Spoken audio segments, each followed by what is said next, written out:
ಇದೀಗ ಉಸ್ತುವಾರಿ ಸಚಿವರಾಗಿರುವ ಚಲುವರಾಯಸ್ವಾಮಿ ಮದ್ದೂರಿಗೆ ತೆರಳಿದ್ದಾರೆ. ಸಿಎಂ ಸೂಚನೆ ಮೇರೆಗೆ ಮದ್ದೂರಿಗೆ ತೆರಳಿದ್ದಾರೆ ಚಲುವರಾಯಸ್ವಾಮಿ.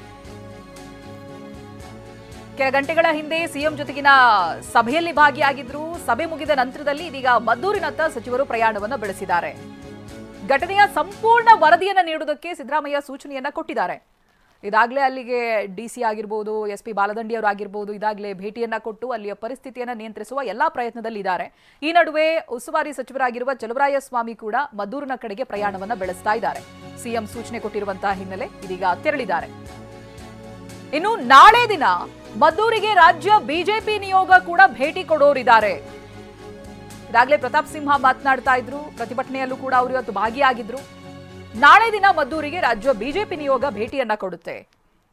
ಮದ್ದೂರಿನಲ್ಲಿ ಕಲ್ಲು ತೂರಾಟ ಹಿನ್ನೆಲೆಯಲ್ಲಿ ಲಾಠಿ ಚಾರ್ಜ್ ನಂತರನೂ ಕೂಡ ಕೆಲವರಿಗೆ ಗಾಯಗಳಾಗಿದೆ. ಲಾಠಿ ಚಾರ್ಜ್ ಸಂದರ್ಭ ಅವರನ್ನ ಆಸ್ಪತ್ರೆಗಳಿಗೆ ಸೇರಿಸಿ ಚಿಕಿತ್ಸೆಯನ್ನ ಕೊಡಿಸಲಾಗ್ತಾ ಇದೆ. ನಾಳೆ ದಿನ ಮದ್ದೂರಿಗೆ ರಾಜ್ಯ ಬಿಜೆಪಿ ನಿಯೋಗ ಭೇಟಿಯನ್ನ ಕೊಡುತ್ತೆ. ಇವೆಲ್ಲ ಬೆಳವಣಿಗೆಯನ್ನ ನೋಡ್ತಾ ಇರುವಂತಹ ಬಿಜೆಪಿ ನಿಯೋಗ ನಾಳೆ ದಿನ ಮದ್ದೂರಿಗೆ ಭೇಟಿಯನ್ನ ಕೊಡ್ತಾ ಇದೆ.